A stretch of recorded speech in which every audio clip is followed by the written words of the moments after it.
I live in New York, and that Columbia study just landed like a punch in the gut, that so many thousands of lives could have been spared if social distancing had been put in place earlier. Plenty of blame to go around. I'm less interested in that than I am in how you think it should inform our decisions moving forward. Yeah, Nicole, so often we talk about the cost of our actions, as in the cost of our actions on unemployment, on job loss. And of course, we should be aware of that. But we also have to be aware of the cost of inaction, of waiting. We know that social distancing works when it's applied early, consistently, aggressively. We also know that it's worked in other countries to rein in the infection. And now we're seeing through the study what happens as a result of our waiting, of our having this piecemeal approach.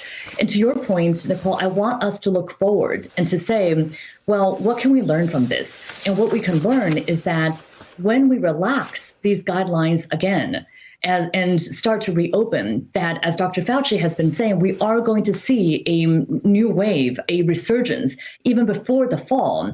And the question is, do we have the early warning systems in place so that we can know when it is that this is occurring? That requires, of course, for us to have adequate testing. But also, can we prepare now? This is not the time for us to be complacent or let down our guard. Shame on us that we didn't know before, but really shame on us now if we know that the second wave is going to come and we do not have the supplies in place. We need to be preparing our hospitals for a potential surge again. We need to get ventilator capacity. We need to make sure that we do not run out of masks and other personal protective equipment. And we have to be preparing the American people, too, for if there is a second wave, that we need to dial back and potentially reimpose these shelter-in-place orders because they do, in fact, save lives. Do you worry, Dr. Wen, that people won't heed a second stay-at-home order, that they'll say, forget it, I did that once, and this thing is back. I'm not going home this time? Yeah, I do, especially because our messaging to date has not been consistent about this. People already are misunderstanding what reopening means. It sounds like, oh, well, we're reopening. Everything is fine. We can go about life as normal. When in fact, nothing has changed about this virus. This is still just as contagious as ever. And I do worry that the first time around, we did waste a lot of time. We did not get the testing, tracing, isolation capacities that we should have by now. And as a result of waiting, that there will not be the appetite to do all of this all over. And people will, I think, rightfully wonder, did all the sacrifices that we made before, was that all in vain? And why should we be doing this again? You know, Ashley Parker, I quoted from your newspaper's reporting about what you guys describe as a, quote, imminent second wave in the South. Dallas, Houston, Southeast Florida's Gold Coast, the entire state of Alabama. They are all the places that we've covered day after day. We've had live shots from those states as they reopen in-person dining and indoor dining rooms. I think it's Georgia that opened tattoo parlors, barbershops. Where is the conversation, or is there a conversation at the White House about how to support? We know the president is often more focused or more intent on supporting places where he views them to be his people. Is the president at all renewed in his attention toward this imminent place of possible new spikes or hotspots?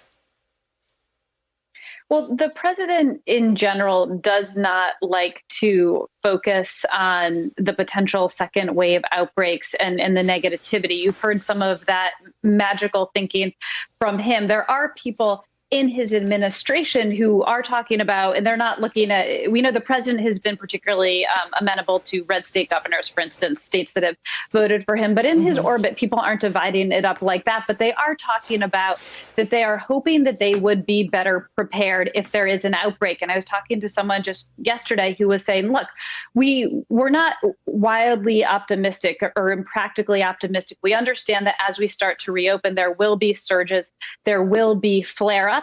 They think a lot of the country is ready, and they claim that they will be better prepared this time to handle those flare-ups. They will have the PPE and the contact tracing and the national testing. That said, there is no evidence that that is what they have in place on a national scale. They did not have this when the outbreak started. They're certainly working towards getting better prepared. The president always likes to cite that nobody died for lack of a ventilator. But if something were to flare up and they did not have the ability, and again, we've seen no indication that they have this ability, nor frankly indication that they wouldn't necessarily succeed, but it could spread like wildfire again. And we could be, as the president's own public health officials have warned, back in the exact same situation. But as you were saying, even worse, because a second freeze of the economy would be far worse than this for consumer confidence, for the way the public will behave, for a second set of stay-at-home orders. And that's the real challenge as we find ourselves at this tipping point. So, Eugene, while Ashley was talking, we put up a live picture of Donald Trump at this Ford plant. Everyone has a mask on, as far as I can see. There's one gentleman. Yes, every person wearing a mask except Donald Trump. I think it's the Washington Post that's reported that he said that he would, quote, look ridiculous in one. I wonder if you can weigh in on Dr. Fauci saying that he has, quote, no doubt there'll be new waves of cases, also saying the virus is not going to disappear, and Donald Trump describing the death toll as a badge of honor. Where are we, Eugene, with this president? We're in a lot of trouble, Nicole. We've been in trouble for some time, but we're in a lot of trouble. I mean, look,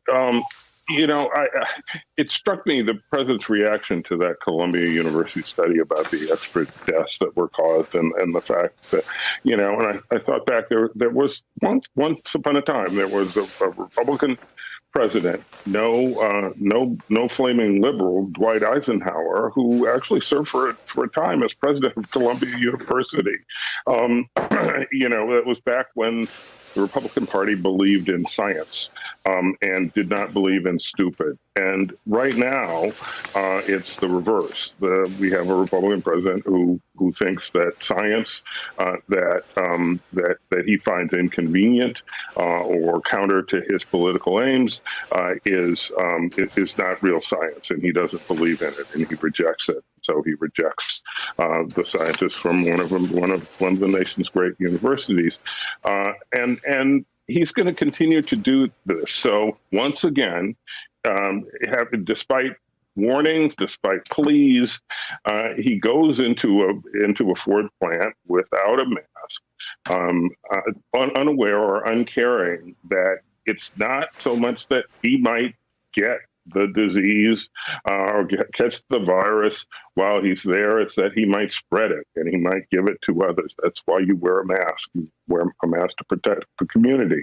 He cares nothing about protecting the community. He cares nothing about protecting the workers in that plant. I hope they sanitize all the areas that he walks through after he's come through, because he's talking and breathing and spreading droplets, and we have no way of knowing if he's spreading the virus. It's astounding. And so as these inevitable flare-ups occur, and let's hope it doesn't turn into a whole second wave, but as these flare-ups occur and governors have to try to put restrictions back on, and I think even governors like Kemp and DeSantis might find themselves in that position, they'll be working against the model that's being given to the nation and to their political supporters by the President of the United States. It's shocking, it's unacceptable, but this is where we are.